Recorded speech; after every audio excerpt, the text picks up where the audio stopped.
साध्य और साधना पथ चैनल पर आपका हार्दिक स्वागत है। दोस्तों, आज का विषय है, क्या भगवान से भौतिक वस्तुएं मांगना अनुचित है। साधकों, हम सब सांसारिक लोग हैं और संसार में रहते हुए कई बार हमारे मन में भौतिक वस्तुओं की कामना होती रहती है। इन वस्तुओं को प्राप्त करने के लिए हम प्रयत्न तो करते ही हैं, साथ ही अनेक लोग ऐसे हैं जो सांसारिक वस्तुओं के लिए भी भगवान के पास अपनी मनोकामनाएं रखते हैं। अक्सर हम देखते हैं कि साधु सन्यासी या अन्य आध्यात्मिक लोग भगवान से भौतिक वस्तुओं की कामना करने की निंदा करते हैं। कुछ लोगों का प्रश्न है कि क्या भगवान से भौतिक वस्तुएं मांगना अनुचित है। साधकों, इसी सिलसिले में हम एक कहानी सुनते हैं। एक राजा थे, उनकी 4 रानियां थी। किसी राजकीय काम के लिए राजा को विदेश यात्रा में जाना हुआ। उन्होंने अपनी 4 पत्नियों से पूछा कि वापसी में आपके लिए क्या उपहार लाया जाए, उसकी एक सूची बनाकर दे दें। जाते वक्त 4 रानियों ने अपनी अपनी सूची राजा को सौंप दी। जब राजा की विदेश यात्रा समाप्त होने को थी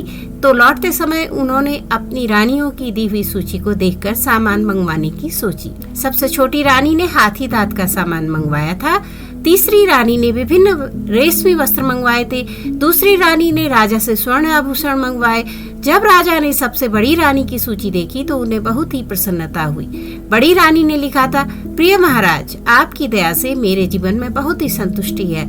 आप स्वस्थ और सुरक्षित वापस आए, यही मेरे लिए उपहार है। अपना काम समाप्त कर आप शीघ्र ही वापस आ जाएं। आपकी निकटता ही हमारी प्रसन्नता है। बड़ी रानी का पत्र देखकर राजा आनंदित तो हुआ, किंतु उसे समझ नहीं आ रहा था कि बड़ी रानी के लिए क्या ले जाएं। राजा ने सबसे छोटी रानी के लिए हाथी दांत की अनेक सुंदर मूर्तियां मंगवाई तो साथ ही बड़ी रानी के लिए भी मंगा लिया। इसी तरह तीसरी रानी के लिए विभिन्न रेशमी वस्त्र मंगवाए तो साथ ही बड़ी रानी के लिए भी मंगा लिए, और दूसरी रानी के लिए स्वर्ण आभूषण मंगवाए तो साथ ही बड़ी रानी के लिए भी मंगा लिए। जब राजा वापस अपने देश पहुंचे तो उन्होंने सभी पत्नियों को उनकी इच्छित वस्तुएं भिजवा दी, लेकिन बड़ी रानी के पास सभी उपहार लेकर खुद पहुंचे। साधु को इस कहानी से एक शिक्षा मिलती है कि यदि हम भगवान से कुछ मांग करते हैं तो संभव है कि हमें हमारी इच्छित वस्तुएं मिल जाएं, किंतु यदि भगवान हमारे लिए निश्चित करते हैं कि हमें क्या देना चाहिए तो वे हमें सब कुछ दे देते हैं। वस्तुतः दिया ही है। हमारे जीवन के प्रारंभ से ही हमारे जीवन की मूलभूत आवश्यकताओं की पूर्ति बिना हमारे मांगे ही पूरी होती है। इसके अतिरिक्त यह समझना चाहिए कि मानव जीवन मुख्यतः कर्म प्रधान है, पशु पक्षियों की तरह मात्र भोग योनि नहीं है। अतः अपनी इच्छाओं की पूर्ति के लिए हमें कर्म करने हेतु उपयुक्त अंग और बुद्धि प्रदान की है। मैथिली शरण गुप्त के शब्दों में, प्रभु ने तुमको कर दान किए, सब वांछित वस्तु विधान किए, तुम प्राप्त करो उनको न हो, फिर है यह किसका दोष कहो। समझो न अलभ्य किसी धन को, नर हो न निराश करो मन को। तो प्रयत्न द्वारा ही इच्छित वस्तु पाने का प्रयास करना उचित है। अपनी छोटी छोटी आवश्यकताओं के लिए भगवान को पुकारना ठीक नहीं। जैसे बालक जब छोटा होता है तो हर बात पर माता पिता को पुकारता है, किंतु बड़े होने पर अपने निर्णय खुद लेने लगता है और अपने काम भी खुद करने लगता है। हालांकि कुछ लोगों का मानना है कि जैसे हम अपने माता पिता से निसंकोच मांगते हैं, उसी तरह भगवान से भी मांग सकते हैं। साधकों, इस बारे में भगवत गीता में भगवान कृष्ण एक श्लोक के माध्यम से समझाते हैं। चतुर्विधा भजन्ते माम जना सुकृतो अर्जुन, आर्तो जिज्ञासुर अर्थार्थी ज्ञानी च भरतर्षभ। हे अर्जुन, आर्त, जिज्ञासु, अर्थार्थी और ज्ञानी, ये 4 प्रकार के भक्त मेरा भजन किया करते हैं। इनमें से सबसे निम्न श्रेणी का भक्त अर्थार्थी है, उससे श्रेष्ठ आर्त, और आर्त से श्रेष्ठ जिज्ञासु, और जिज्ञासु से भी श्रेष्ठ ज्ञानी है।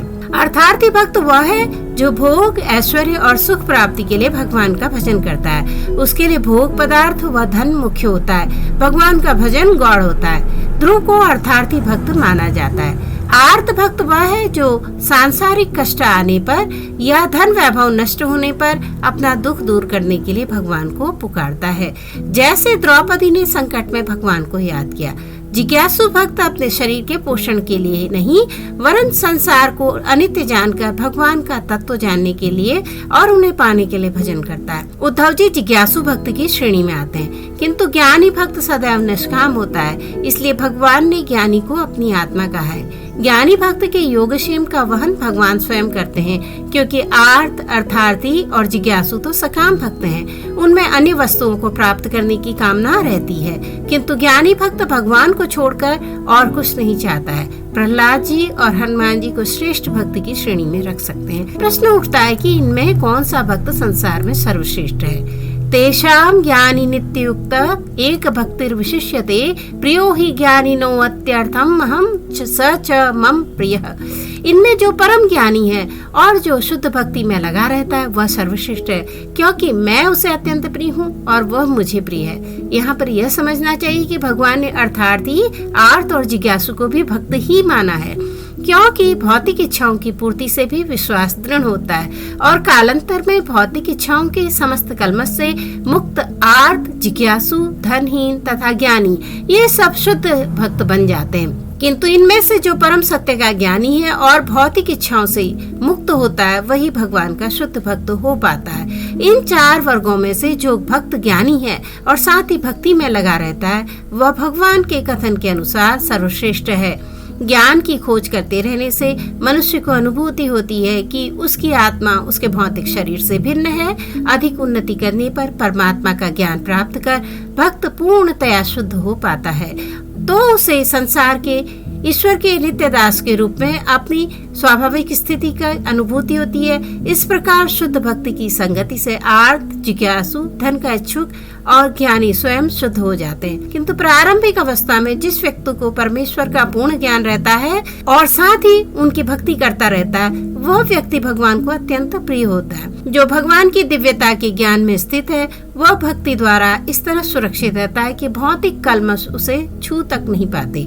परमात्मा की शुद्ध और निष्काम भक्ति ही श्रेष्ठ है। सभी साधकों को इस स्तर पर आने के लिए निरंतर प्रयासरत रहना चाहिए। वीडियो के अंत तक बने रहने के लिए साध्य और साधना पर चैनल की तरफ से आपको बहुत बहुत धन्यवाद। आपको यह वीडियो कैसी लगी कमेंट बॉक्स में जरूर लिखिए।